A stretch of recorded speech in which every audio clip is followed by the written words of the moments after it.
guys, this is Spencer. I wanted to come to you today with a couple things about the Tauruses, especially your G2, your PT111, G2, then your G2c, your G3c, and your G3. There's a couple recommendations of upgrades that I have to your Tauruses. One is your striker guide. This little guide right here. See if we can get that in view.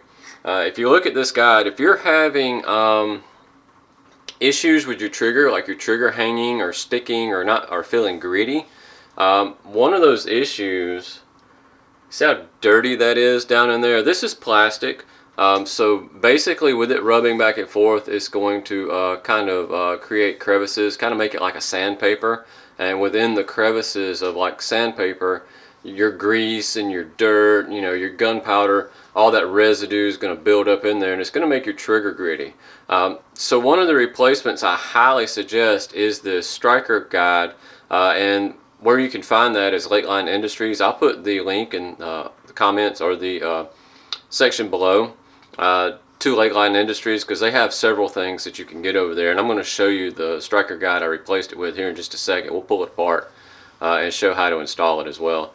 But yeah, this gets dirty, so if you're having that problem and you haven't ordered one of these, pull this part out, clean it really well, put it back in, oil it slightly. I mean, I'm talking just a very little bit of oil on there, nice and even, but not a whole lot. One little dab should do this whole thing on the inside and outside, and that should clear up your trigger stick. So that's one of the things I suggest replacing is this striker guide. You can even see right here where it's just not smooth. You can see right in there. Let's see if we can get a good picture. You see that right in there? All that is caused, that will cause it to stick and hang and all that good stuff. Another replacement I highly suggest is your recoil spring and rod. This one just doesn't have a lot of meat right here. So you want to get something with a little more meat. Again, Lakeline Industries makes a good stainless one. And we're going to pull this G3c Toro apart, and we're going to show you that here right now. Alright, so I highly suggest these two replacements. If nothing else, this is like $10 or $12, somewhere in there. I think this is like 20 bucks or 30 bucks. So, for $50 shipped to you, basically, you could have a really good upgraded replacement for your gun. Alright, so we're going to take it down again. This is the Toro. We're clear, no magazine. Pull it back, push it forward. Alright, so we're not going to mess with this. Alright, so we're going to pull the spring out just like that. Alright, so this is the upgraded spring. You can see the stainless, but what I want you to look at is right here. See how thick this is, your base against that? That is very, very thin. This is paper thin, and this is nice and thick. This is what I'm looking for right there. That's your upgrade. Now, of course, all this is stainless, and it will last a lot longer, but that's your biggest upgrade right there against this little paper thin piece right there. So that's your upgrade on that. Now, go ahead and pull the barrel out. Now, I will show you this. I'll go ahead and show you this. This is a Lakeline Industries barrel.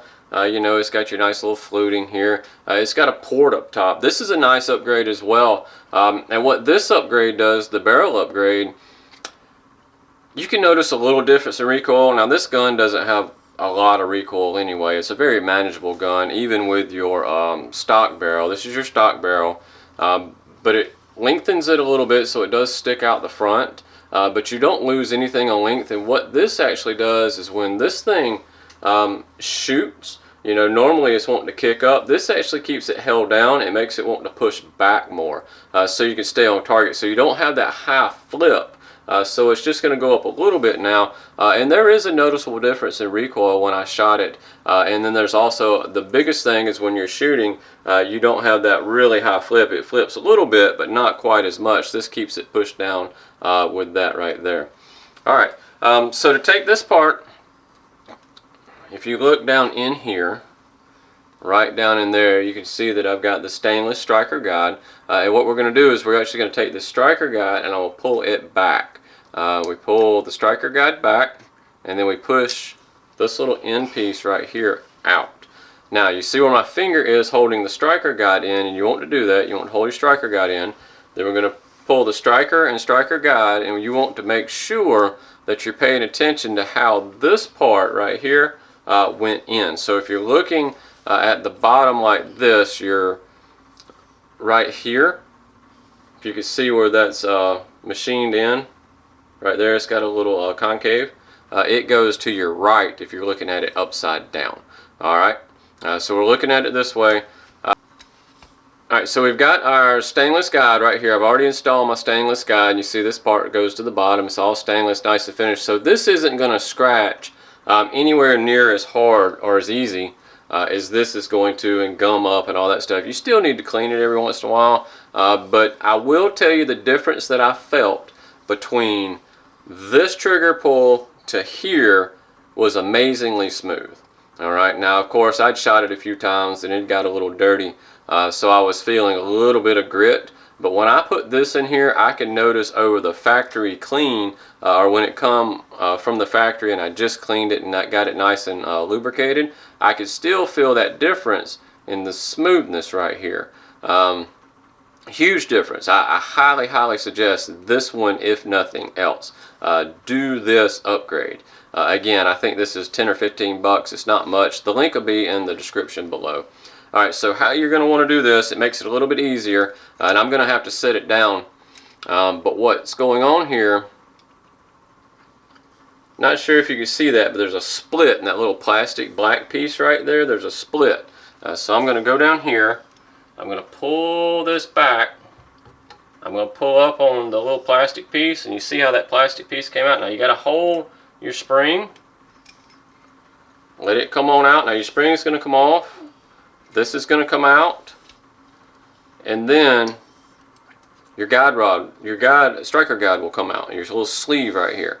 Alright, so now I'm going to go back on. Now this got another little spring right here too. Make sure you have that spring. Don't let it loose or fly off. Alright, so I'm going to go back in just like that. Now I'm going to take my spring just like this. Let me get it in here. We're going to go back in backwards. We're going to go right here.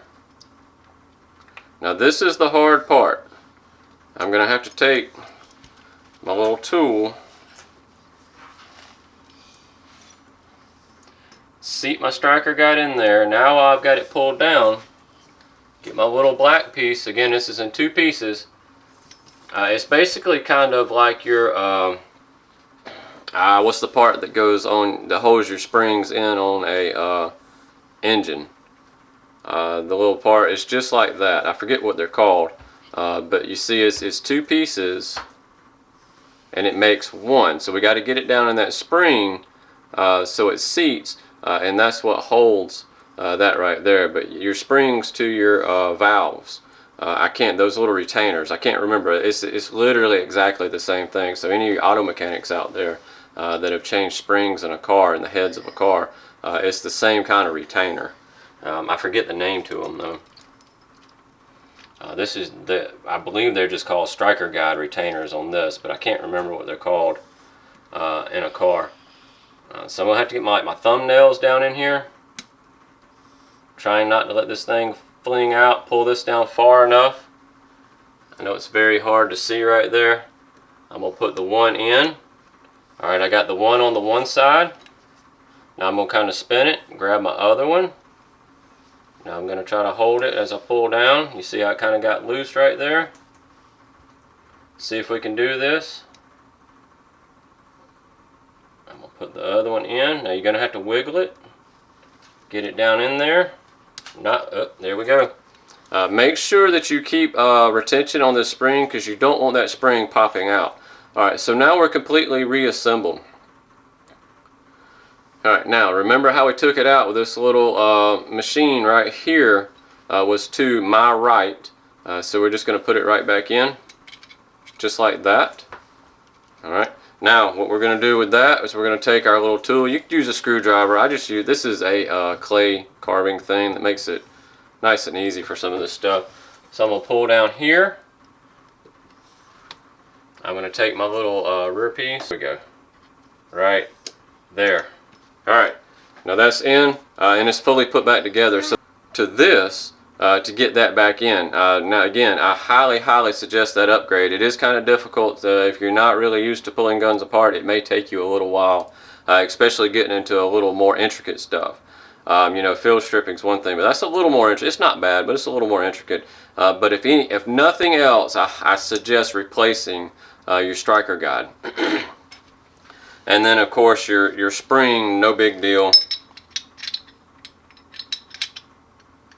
The barrel, with your original barrel, this thing just flops in, okay? So this is really easy to put in. With the upgraded barrel, there is a little tighter tolerance, so you can't have it, you have to really get it square and straight in. Now it will fall in, but it has to be a bit more square with the slide than the original machined barrel. This machined barrel has a little slop in the tolerances, which there's nothing wrong with that. That actually will allow it to get a little bit dirtier and still function. But this has enough, but you've got to get it nice and square to get it seated down in there. I've heard some people have problems getting it down in there. The only problem I had is it has to be square to actually seat down in. And then your recoil spring, pop it down on your notch down in there. That second, let's see if we can get it in there.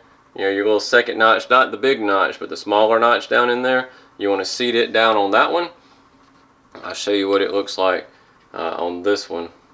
See, you got a big notch here. It's not that one. It's this little bitty machine. That one right there. That little bitty notch. That's where you want to seat it. And then you've got your gun put back together and ready for reassembly.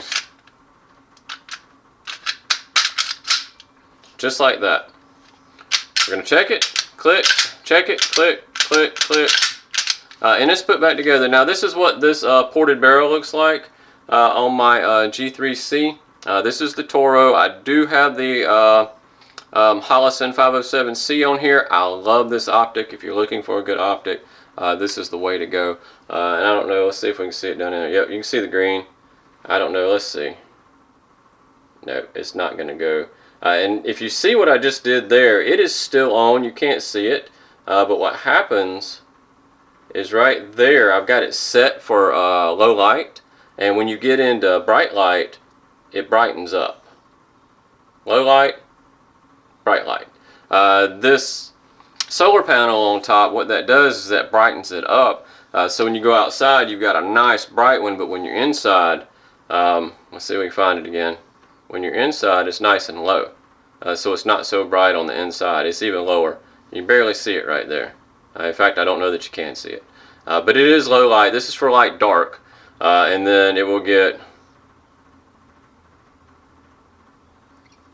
There it is. It will get... The less light you have, the dimmer it goes. I really suggest this Holosun 507C for your Taurus G3C or G3 Toro. I suggest it for both of them. And I suggest, highly suggest the striker guide, and I highly suggest the rod and spring, stainless steel rod and spring. And then if you want a little bit less muzzle flip, I suggest the barrel as well. Really good upgrade with that 507C. This is a really smooth shooting gun. I liked it before. I'm a Taurus fan. I really am. I have several. I'm a huge Taurus fan since the Generation 2 have come out.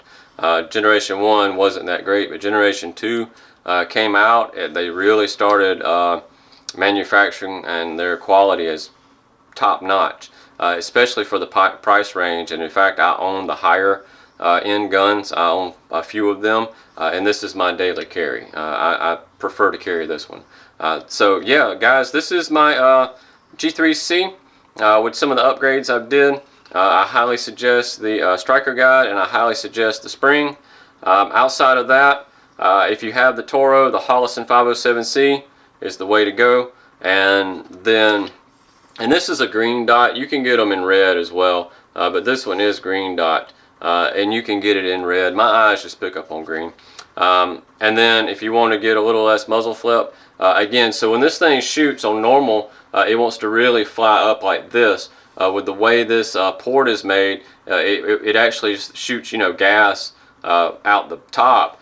So instead of it going up quite as high, it'll go a little bit more and it'll push back more, which is what you want if you have a good stance, a good grip, and you're really in there. Instead of it flipping like this, it's going to come more like that, and which is what you want. You stay on target and get more shots on target faster. Alright guys, this is my G3c Toro. This is Spencer with Defense Training. Stay safe, stay armed. Please like, subscribe, and comment on this video below. Thanks.